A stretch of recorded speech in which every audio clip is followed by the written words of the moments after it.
Captain வந்து எல்லாருக்கும் பொதுவானவர் அப்படின்றத அந்நியாரே சொல்லியிருக்காங்க. அதாவது இளையராஜா பாட்டை போட்டால் காப்பிரைட் வருது, கேப்டனுடைய பாடல்களையோ இல்லை அவருடைய புகைப்படத்தையோ பயன்படுத்தினா காப்பிரைட் வருமா அப்படின்னு கேட்டதுக்கு நான் இல்லை, கேப்டன் வந்து எல்லாருக்கும் பொதுவானவர் அப்படின்னு சொல்லியிருக்காங்க. அப்படி இருக்கும் பொழுது கேப்டனுடைய நினைவிடம் வரக்கூடிய மீடியாக்களை உள்ளே அனுமதி இல்லை என்று பலர் விரட்டி விடுகிறார்கள். இதை எப்படி பார்க்குறீங்க? இல்லை, அது வந்து இப்போ மீடியாக்குள்ள ஒரு ஒத்துமை கிடையாது. பார்த்தீங்கன்னா இப்போ முதலமைச்சர் கலைஞர் டிவி இது, அந்த டிவி மட்டும்தான் உள்ள அனுமதிக்கிறாங்க. சசிகலா போய் பார்த்தா ஜெயா டிவி மட்டும்தான் அனுமதிக்கிறாங்க. எடப்பாடியை பார்த்தீங்கன்னா நியூஸ் ஜே மட்டும்தான் அனுப்புகிறோம். அதுபோல் இப்போது எங்களுடைய இதில் நாங்கள் எங்களுடைய டிவி கேப்டன் டிவி தான் அனுப்பிப்போம். இதே இப்போ உதாரணத்துக்கு நீங்கள் மக்கள் டிவி, அன்புமணி ராமதாஸ் மக்கள் டிவி எடுத்துங்க, கம்யூனிஸ்ட் கட்சி மட்டும்தான் பொது உதவியாக இருக்கும். இப்போது உங்களுடைய மீடியாக்களில் ஒரு குரூப்பாக சேர்ந்தது காரணத்தால் தான் வாங்க, நான் இல்லைன்னு சொல்லலை, இதோ ஒரு விசேஷ நாட்கள், இதோ இப்போ குரு பூஜை நடக்கிறது, வாங்க, தப்பு இல்லை. ஆனால் தினந்தோறும் வேண்டாம் என்று தான் நாங்கள் சொல்லியிருக்கோம். தினந்தோறும் இல்லைண்ணே, இது வந்து பொது இடம்னு சொல்லிட்டாங்க.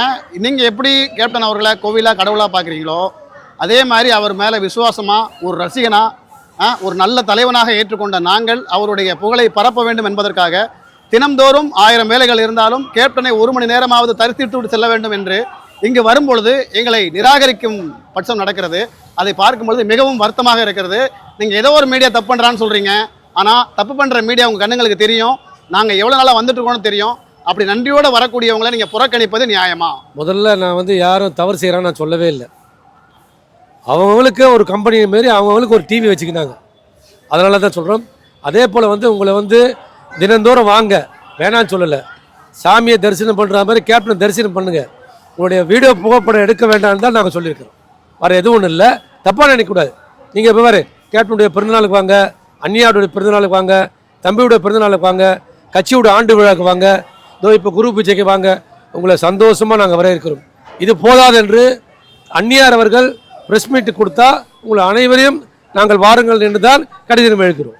ஒரே ஒரு விஷயம்ண்ணே, கேப்டன் அவர்கள் வாழும் காலத்தில் சில மீடியாக்களால் அவமதிக்கப்பட்டார், அது எல்லாருக்குமே தெரியும்.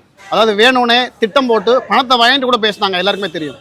பட் அவர் மறைவுக்கு அப்புறம் எல்லாருமே தெய்வமாக கொண்டாடினாங்க.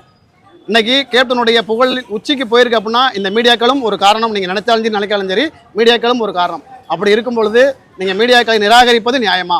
ஏன்னா இந்த கொஸ்டின் நான் உங்கள்கிட்ட தான் கேட்க முடியும், நீங்கள் தலைமை பொறுப்பு அதே கேள்வியை கேட்டுக்கொண்டு இல்லை. நீங்கள் எங்களுக்கு முக்கியம், தலைவர் அவர்கள் கண்டிப்பாக அனைவருக்கும் பொதுவானவர் தான், நான் இல்லைன்னு சொல்லலை.